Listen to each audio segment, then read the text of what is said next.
5 reasons why noobs shouldn't start on cruiser motorcycles. Let's go for a ride.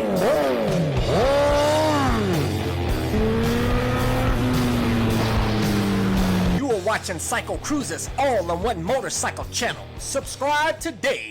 I know a lot of you guys out there that, you know, you love motorcycles, but you're not really that fond of sport bikes, maybe. I don't know. You know, it just, to each his own. Everybody has their own flavor that they like, you know, just like ice cream. Everybody don't like chocolate and everybody don't like vanilla, you know. So, but I'm going to tell you guys, you know, why you shouldn't start on a cruiser motorcycle. You know, number one, they are, most of them are too heavy for a new rider, you know. For those of you guys who, you know, a lot of you guys want to start on like a Harley Davidson Fat Boy or something, and those bikes, man, can be up to, I don't know what that one particularly weighs, but I know cruisers can weigh up to like over 1,000 pounds sometimes, man. Just depending on what you want. There are some lightweight cruisers out there, such as the Honda Rebel 300 and 500, that are really light, but I find that far too many noobs out there want to start on the Sportster style or bagger style cruisers, and they can be a bit too heavy for a new rider to handle. You know, even the smaller bikes can be quite heavy, of the cruisers.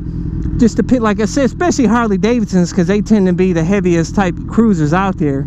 It can be overwhelming for a new rider, especially if they lose control and the bike gets ready to go down. That bike is just going to drop, and it's going to drop hard because it's heavy. And that brings me to number 2 reason why you shouldn't get a cruiser, is that they can be difficult to maneuver because of the weight. You know, unlike these you know, sport bikes, which are fairly lightweight, you could throw these bikes around like nothing, man. You know, throw them around in the corners, and fairly easy to ride. In my opinion, they can be easier to ride than cruisers. Brings me to number 3, that should you drop that heavy bike because it's so heavy and you're, you know, new riders, they don't have all the skills yet, and then, like I said, you're trying to maneuver the bike, it's too heavy, and then you fall over with the bike. And it's going to be, especially a Harley Davidson, is going to be very expensive to repair. You're going to have the tank pulled. The fairings are going to be super expensive. It's going to be an expensive repair. As where, you know, these some of these sport bikes, it can be fairly inexpensive to repair. In my opinion, I highly recommend a dual sport to a new rider, because that's going to be the cheapest. Should you crash the bike, it's most likely it's not going to get damaged, except for the plastics, which are like $30 a piece. It's super cheap. Yeah, baby. Woo! Feels good, baby. CBI 1000. Double R, baby. But yeah, they get dual sports are the best. You can beat the hell out of those bikes. You've seen what I've done with my WR250R, messing around, you know, trying to do a 12 o'clock wheelie, tall wheelie up in the parking lot, and looped it like a fool.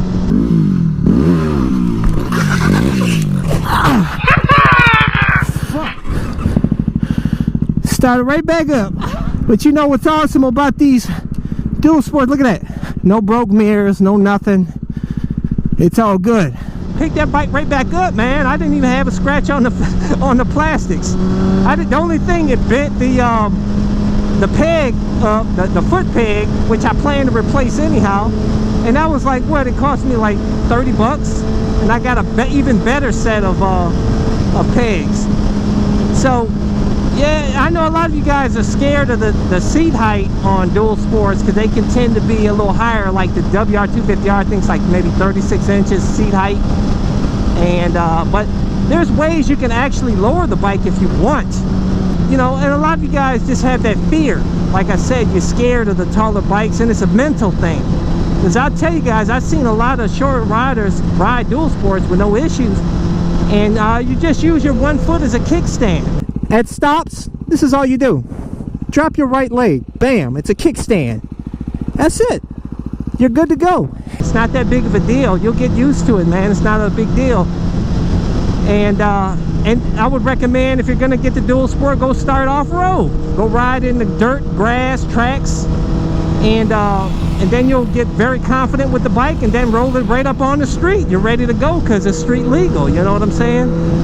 Number 4th reason why you shouldn't start on a cruiser is you might get bored and just give up motorcycle riding altogether because you're so bored on that heavy, bulky, slow cruiser. Okay, off the line. Ah, shit. But anyways, the 5th reason, you might turn into a douchebag. I'm serious, man. You might get that Harley Davidson and you might want to feel like you're all cool now, your chest poked out after you done learn how to ride, and then you riding without a helmet, showing your guns out there, trying to look good for the ladies out there, and then you, like I said, you turn into this douchebag riding around thinking you're hot shit out here on the streets, when, you know what I'm saying? I'm just joking, guy. I'm not, honestly, I'm joking, and I'm not really joking, because there are a lot of douchebags out here. They start off humble on their bikes when they're first learning, but then they get this, like I said, they're on this Harley Davidson cruiser, and they get with the other Harley Davidson riders, and a lot of them, and not all of them, there's some really cool Harley Davidson riders, believe me, guys. My dad rode a Harley in the past. My late dad, rest in peace. And I have a lot of friends that ride cruisers, Harley Davidson. So I'm not talking shit about everybody. I'm not stereotyping you guys, but I'm telling you guys that you may turn into a douchebag. So if you eventually do get a cruiser, and don't be a douchebag, man. Wear that gear, you know, because like I tell you guys, the road here is this is a running sander right here, man. And if you don't have anything like I have right now, I've got a CE armor jacket underneath this dirt bike jersey, and I wear this in the summertime because it flows a ton of air and it's really lightweight, but it has all the CE armor like protection on my shoulders, my forearms, my chest, back protector, everything, man, for cheap. So for those of you that are looking for cheap gear, CE armor jacket, and my other gear too, I know you guys always ask me for links to my other gear, and I always include links in the description and comment section of my videos. And if you want the full links to all of my stuff, go to my website at CycleCruza.com, click on the menu tab, My Gear, and those are a bunch of links to all of my gear and stuff. And if you want to see more of my videos, click on the menu tab, My Videos, and there's a bunch of playlists with my over 1,200 plus videos categorized into those playlists. So hopefully you can find something that will inform you, entertain you. Hey, hit thumbs up. It really helps my channel when you hit thumbs up. It helps motivate me to do more videos and help motivate more riders to get out here and ride. That's what my channel is all about, guys, and us talking about different motorcycle topics so we can gain more knowledge together. I learn a lot from you guys, and what I learned from experience riding over the years and from you guys, I share on my channel. I give it back. That's what my channel is all about, guys. Not about being a douchebag thinking I'm cool, because you see, I probably don't look that cool wearing a dirt bike jersey out here, high vis. But anyways, subscribe to all of my motorcycle channel, and also go check out my other channel, Bug Out Moto, that showcases a van that I customize for cheap that allows me to live in my van with my motorcycle anywhere, and has a ton of cool mods. And that channel has everything from build videos, trip videos, anything and everything Bug Out Moto.